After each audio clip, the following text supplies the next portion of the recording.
ہاں میں تمہیں آج فون کرتا رہا لیکن تم نے فون ہی نہیں اٹھایا، وہ ڈرائیو کرتے ہوئے کہہ رہا تھا۔ امامہ کو سوچتے ہوئے عجیب سی تسلی ہوئی، اچھا ہوا نہیں اٹھایا، یعنی اس نے محسوس تو کیا کہ میں جان بوجھ کر اس کی کال نہیں لیتی رہی۔ امامہ بھی نا۔ پھر میں نے گھر کے نمبر پر فون کیا، وہ بھی انگیجڈ تھا، تم یقیناً اس وقت مصروف تھی اس لیے کال نہیں لے سکی کیا تم؟ وہ بے حد عام سے لہجے میں کہہ رہا تھا، وہاں بے نیازی کی انتہا تھی۔ امامہ کے رنج میں اضافہ ہوا، پھر اسے یاد آیا کہ اس کے فون کا بیلنس ختم ہو چکا تھا۔ وہ مجھے اپنے فون کے لیے کارڈ خریدنا ہے، سالار نے اسے ایک دم کہتے سنا، اور وہ اپنا ہینڈ بیگ کھولے اس میں سے کچھ نکال رہی تھی، اور جو چیز اس نے نکال کر سالار کو پیش کی تھی اس نے چند لمحوں کے لیے سالار کو ساکت کر دیا۔ وہ 1000 روپے کا ایک نوٹ تھا۔ وہ اس کے تاثرات سے بے خبر اب باہر کسی ایسی شاپ کو ڈھونڈنے کی کوشش کر رہی تھی جہاں پر وہ کارڈز دستیاب ہوتے ہیں۔ سالار نے اپنی طرف بڑے ہوئے اس کے ہاتھ کو پیچھے کرتے ہوئے کہا، واپسی پر لیتے ہیں اور اس کی کوئی ضرورت نہیں ہے۔ امامہ نے چونک کر اسے دیکھا۔ تمہیں آنکھیں بند کر کے اپنا سیل فون تھما دیا تھا جب تم میری کچھ نہیں تھی، تو اب کیا پیسے لوں گا میں تم سے؟ ہاں؟ گاڑی میں کچھ عجیب سی خاموشی در آئی تھی، دونوں کو بیک وقت کچھ یاد آیا تھا، اور جو یاد آیا تھا اس نے یک دم وقت کو وہیں روک دیا تھا۔ ہاں اس نے اس کی ساری رقم لوٹا تو دی تھی، بلکہ اس سے زیادہ ہی جتنی اس نے فون کے بل اور اس کے لیے خرچ کی ہوگی، مگر احسان، یقیناً اس کے احسانوں کا وزن بہت زیادہ تھا۔ اس نے کاغذ کی لپٹی تہوں کو دوبارہ بیگ میں ڈال دیا۔ صبح سے اکٹھی کی ہوئی بدگمانیوں کی دھند ایک دم جھٹ گئی تھی، یا پھر کچھ دیر کے لیے امامہ کو ایسا ہی محسوس ہوا تھا۔ باہر سڑک پر دھند تھی اور وہ بڑی احتیاط سے گاڑی چلا رہا تھا۔ امامہ کا دل چاہا وہ اس سے کچھ بات کرے، لیکن وہ خاموش تھا، شاید کچھ سوچ رہا تھا یا پھر لفظ ڈھونڈ رہا تھا۔ تبھی سالار نے امامہ سے کہا، آج سارا دن تم کیا کرتی رہیں؟ اس نے بالآخر گفتگو کا دوبارہ آغاز کرنے کی کوشش کی تھی۔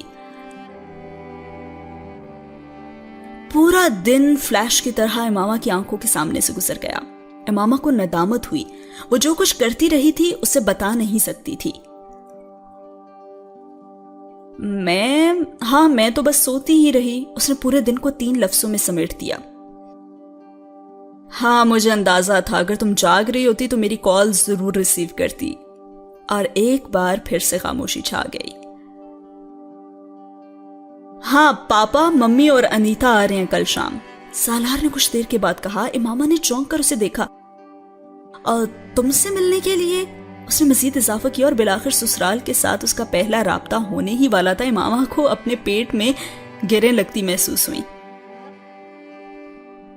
تم نے کیا انہیں میرے بارے میں بتا دیا ہے؟ اس نے بے حد نپے تلے الفاظ میں پوچھا۔ نہیں فی الحال تو نہیں بتایا، لیکن آج بتاؤں گا پاپا کو فون پر، وہ ونڈ سکرین سے باہر دیکھتے ہوئے کہہ رہا تھا، اور امامہ نے اس کے چہرے کو پڑھنے کی کوشش کی۔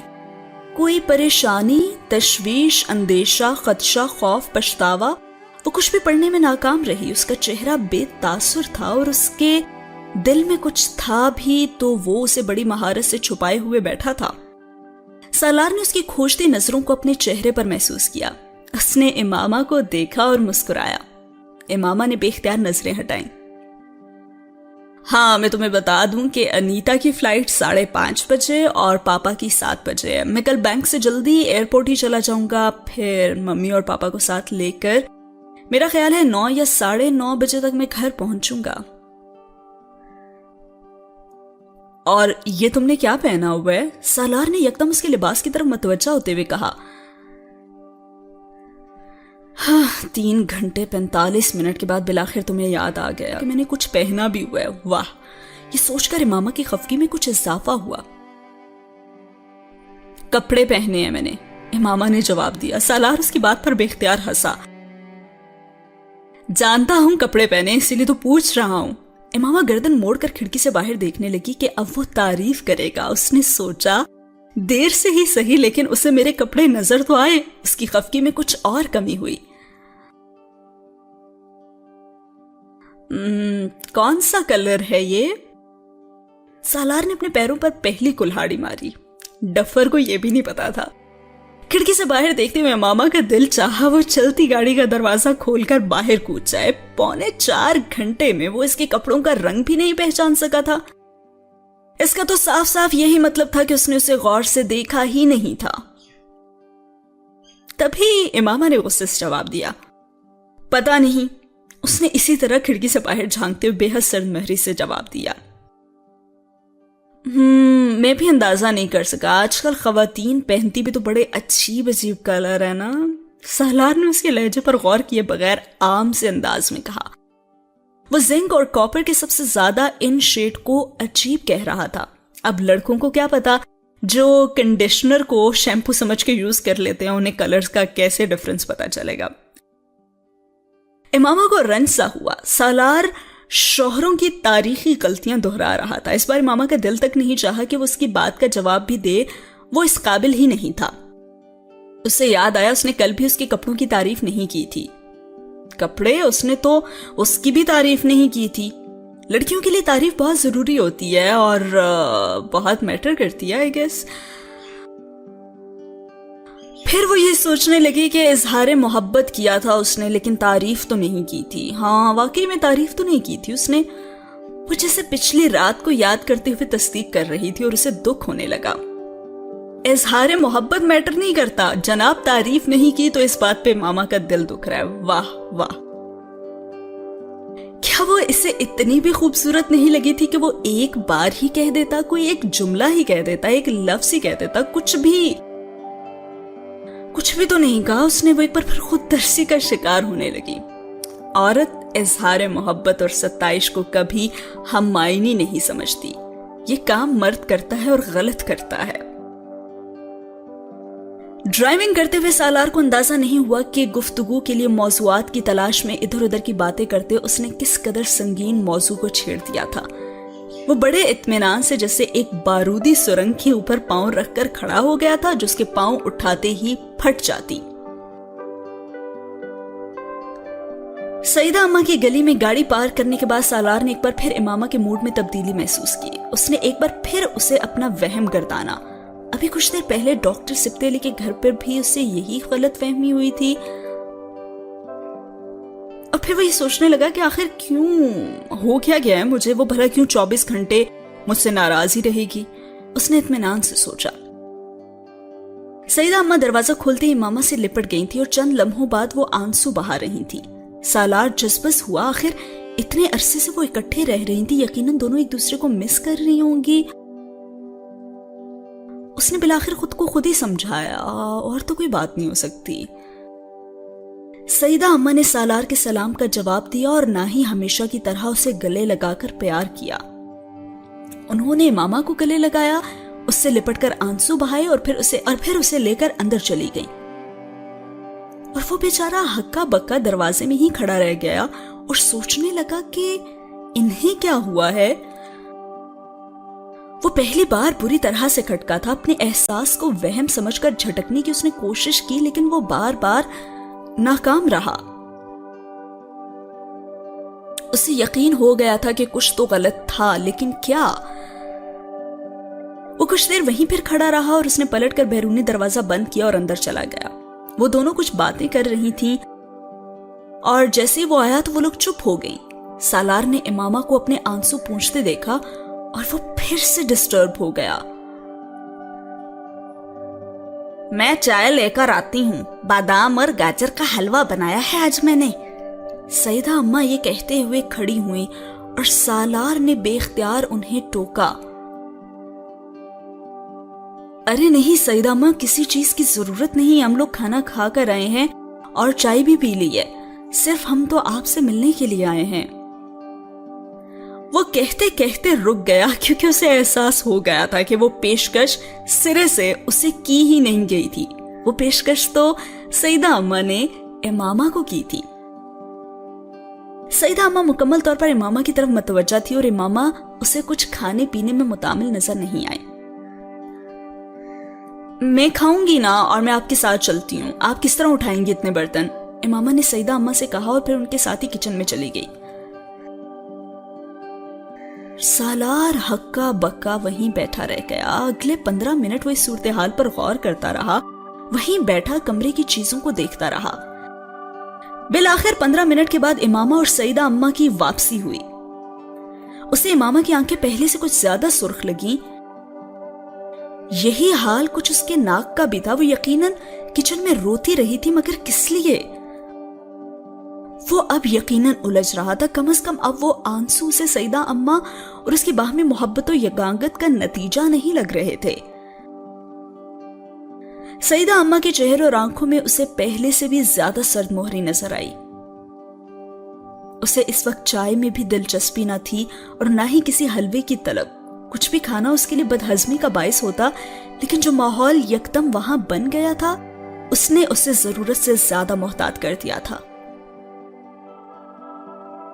کسی بھی انکار کے بغیر اس نے خاموشی سے پلیٹ میں تھوڑا سا حلوہ نکالا. امامہ نے ڈاکٹر سبتے علی کے گھر کی طرح یہاں بھی اس سے پوچھے بغیر اس کی چائے میں 2 چمچ چینی ڈال کر اس کے سامنے رکھ دی اور پھر اپنی پلیٹ میں لیا ہوا حلوہ کھانے لگی. چند ہی منٹوں کی خاموشی کے بعد بالآخر سیدہ اماں کی قوت برداشت جواب دے گئی. اپنے ہاتھ میں پکڑی پلیٹ ایک طرف رکھتے ہوئے انہوں نے اپنی اینک کو ناک پر ٹھیک کرتے ہوئے تیز نظروں سے سالار کو گھورا. ارے سالار میاں, بیویوں کے بڑے حقوق ہوتے ہیں. اپنی پلیٹ میں ڈالے حلوے کو چمچ سے ہلاتا سالار ٹھٹکا. اس نے پہلے سیدہ اماں کو دیکھا, پھر امامہ کو. وہ بھی ٹھٹکی تھی اور کچھ گڑبڑائی تھی. سالار کی پیٹھ پیچھے اس کی برائی اور اس سے گلا شکوہ کرنا اور بات تھی, مگر اس کے سامنے بیٹھ کر وہی کچھ دہرانا, خاص طور پر جب ان الزامات کا کچھ حصہ جھوٹ پر مبنی ہو. یقیناً امامہ کا دل گھبرا گیا تھا کہ کہیں سیدہ اماں سب کچھ بتا نہ دیں. لیکن سالار کو یہ سوال نہیں تبصرہ لگا اور اس نے کہا, جی سیدہ اماں. اس نے ان کی تائید کی. وہ مرد دوزخ میں جاتے ہیں جو اپنی بیویوں کو تنگ کرتے ہیں سالار میاں. سیدہ اماں نے اگلا جملہ بولا. اس پر سالار فوری طور پر تائید نہیں کر سکا. وہ تو خود مرد تھا اور شوہر بھی. لاکھ وہ امامہ پر مرتا ہو, لیکن بیوی کی موجودگی میں اس تبصرے کی تائید اپنے پاؤں پر کلہاڑی مارنے کے مستاق تھا. وہ شادی کے دوسرے ہی دن اتنی فرما برداری نہیں دکھا سکتا تھا جس پر وہ بعد میں ساری عمر پچھتاتا. اس بار کچھ کہنے کے بجائے اس نے چائے کا کپ ہونٹوں سے لگایا. اس کی خاموشی نے سیدہ اماں کو کچھ اور تپا دیا. سالار میاں, دوسروں کے دل کو دکھانے والے کو اللہ کبھی معاف نہیں کرتا. سالار نے حلوہ کھاتے کھاتے اس جملے پر غور کیا اور پھر تائید میں سر ہلا دیا. جی سیدہ اماں بالکل ٹھیک کہہ رہی ہیں. سیدہ اماں کو اس کی ڈھٹائی پر غصہ آ گیا.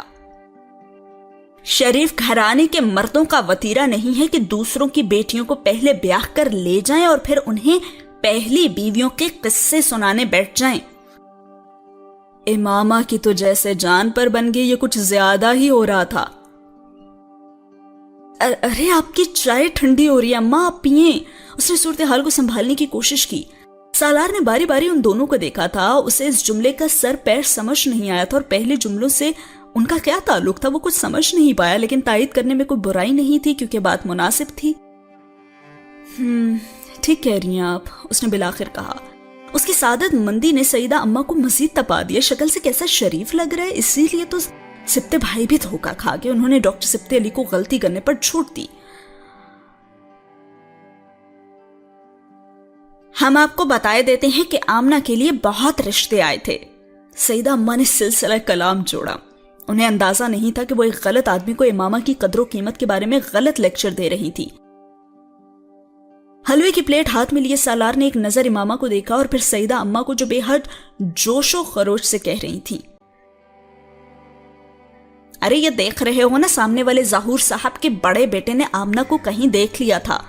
ماں باپ کو صاف صاف کہہ دیا. اس نے کہا کہ شادی کروں گا تو اسی لڑکی سے. خالہ کی بیٹی کے ساتھ بچپن کی منگنی بھی توڑ دی تھی اس نے.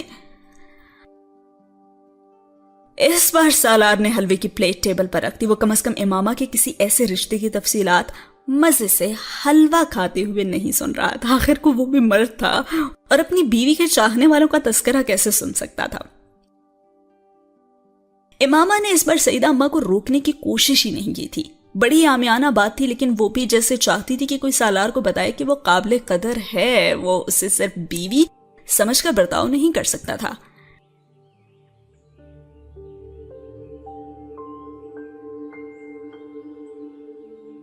ارے جوتے گھس گئے لڑکے کی ماں کے یہاں کے چکر لگا لگا کر. محلے کے ہر معزز آدمی سے کہلوایا اس نے. میرے بیٹے تک کو انگلینڈ فون کرایا اس کے رشتے کے لیے. سیدہ اماں بولی جا رہی تھی اور سالار اب بے حد سنجیدہ تھا اور امامہ قدرے لا تعلقی کے انداز میں سر جھکائے حلوے کی پلیٹ میں چمچ ہلا رہی تھی. اس کے ماں باپ نے کہا جو چاہے حق مہر میں لکھوا لیں، بس اپنی بیٹی کو ہماری بیٹی بنا دیں. سالار نے بے حد جتانے والے انداز میں اپنی ریسٹ واچ یوں دیکھی جیسے اسے دیر ہو رہی تھی. سیدہ اماں کو اس کی حرکت پر بری طرح تاؤ آیا. اس گفتگو کے جواب میں کم از کم وہ اس سے اس بے نیازی کی توقع نہیں کر رہی تھی. ابھی تو آج بھی اس کی اماں آئی ہوئی تھی، بہت افسوس سے کہہ رہی تھی کہ بڑی زیادتی کی ان کے بیٹے کے ساتھ میں نے. ایک بار نہیں 2 بار کہہ رہی تھی کہ ہمیں چھوڑ کر کسی ایرے غیرے کے ساتھ پکڑ کر بیاہ کر دیا بیٹی کا. میرا بیٹا کیوں نہیں نظر آیا آپ کو؟ رانیوں کی طرح رکھتا آمنہ کو، دیکھ دیکھ کر جیتا اسے. ہاں. سیدہ اماں اب مبالغہ آمیزی کی آخری حدود کو چھونے کی سر تھوڑ کوشش کر رہی تھی. سامنے بیٹھے ہوئے شخص کے چہرے پر اب بھی مروبیت نام کی کوئی چیز نمودار نہیں ہوئی تھی. وہ سنجیدہ چہرے کے ساتھ انہیں یک ٹک دیکھ رہا تھا. سیدہ اماں کو لگا انہوں نے اس کے ساتھ شادی کر کے واقعی آمنہ کی قسمت پھوڑ دی تھی. بے حد خفگی کے عالم میں انہوں نے سردی کے موسم میں بھی پانی کا گلاس اٹھا کر ایک گھونٹ پیا تھا. اس کی یہ خاموشی امامہ کو بھی بری طرح چبھی تھی. وہ رات کو اس سے کیا کچھ کہہ رہا تھا اور اب یہاں سیدہ اماں کو بتانے کے لیے اس کے پاس ایک لفظ بھی نہیں تھا کہ وہ اس کے لیے اہم ہے یا وہ اس کا خیال رکھے گا یا پھر کوئی وعدہ، کوئی تسلی، کوئی اور بات. کچھ تو کہنا چاہیے تھا نا اسے سیدہ اماں کے سامنے.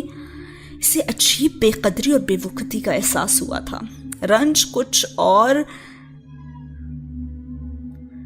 اور بڑھ گیا، فاصلہ کچھ اور بڑھ گیا. اس نے کسی دوسرے کے سامنے بھی اسے تعریف کے 2 لفظوں کے قابل بھی نہیں سمجھا تھا. افسوس اکیلے میں تعریف نہ کرے، لیکن یہاں تو کچھ کہہ دے. کچھ تو اس کا دل ایک بار پھر بھر آیا. وہ یہ نہیں چاہتی تھی کہ سالار اس سے روایتی شوہروں والا رویہ رکھے، لیکن خود وہ اس سے روایتی بیوی والی ساری توقعات لیے بیٹھی تھی.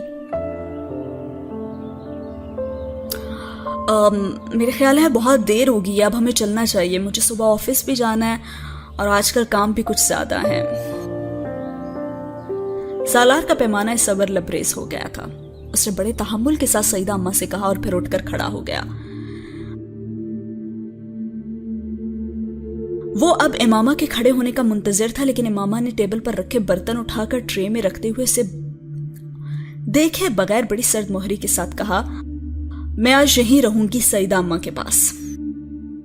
سالار چند لمحوں کے لیے بالکل پھونچکا رہ گیا. اس نے پچھلے کئی گھنٹوں میں ایک بار بھی ایسا کوئی ارادہ ظاہر نہیں کیا تھا کہ وہ سیدہ اماں کے پاس رات گزارنے کا ارادہ رکھتی ہے، اور اب یکدم بیٹھے بٹھائی یہ فیصلہ.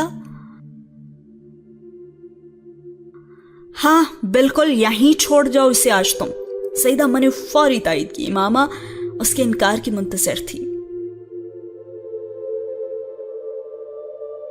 ٹھیک ہے، وہ رہنا چاہتی ہے تو مجھے کوئی اعتراض نہیں ہے، سالار نے بڑی سہولت سے کہا. برتن سمیٹتی امامہ نے بے یقینی سے اسے دیکھا. اس نے 1 منٹ کے لیے بھی اسے ساتھ لے جانے پر اصرار نہیں کیا تھا.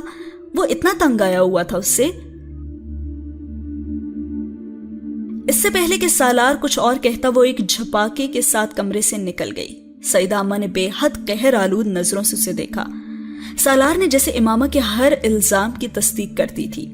سالار کو امامہ کے یوں جانے کی وجہ سمجھ میں آئی، نہ ہی سیدہ اماں کی ان ملامتی نظروں کا مفہوم وہ سمجھ سکا. وہ گفتگو جتنی اپسٹ کرنے والی تھی اتنا ہی امامہ کا یکدم کیا جانے والا یہ اعلان تھا کہ وہ آج یہیں رہے گی. اسے برا لگا تو تھا لیکن اتنا برا نہیں لگا تھا کہ وہ اس پر اعتراض یا پھر خفگی کا اظہار کرتا، اور وہ بھی سعیدہ اماں کے سامنے۔ ٹھیک ہے تو پھر میں چلتا ہوں، سعیدہ اماں کے ساتھ باہر صحن میں نکل آیا۔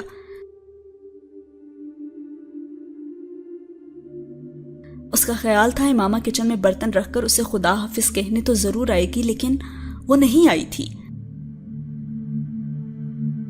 وہ کچھ دیر بعد سعیدہ اماں سے بے مقصد باتیں کرتا رہا، صحن میں کھڑا اس کا انتظار بھی کرتا رہا۔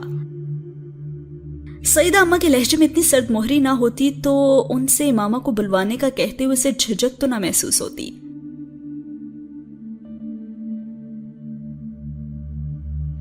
سعیدہ اماں کے گھر سے نکلتے ہوئے اس نے پہلی بار اس محلے میں ان کے سامنے والے گھر کو سر اٹھا کر دیکھا تھا۔ وہاں سے اکیلے واپس آنا اس سے چبھ رہا تھا۔ وہ اتنے سال اس کے بغیر ہی تو رہا تھا، اسے کبھی تنہائی نہیں چبھی تھی۔ اس نے ایک رات اس کے ساتھ گزاری تھی اور تنہائی کا مفہوم اس کی سمجھ میں آ گیا تھا۔ وہاں سے واپسی کی ڈرائیو اسے زندگی کی سب سے طویل ڈرائیو لگی تھی، اور اس کے ساتھ ہی یہ سین ہوا ختم۔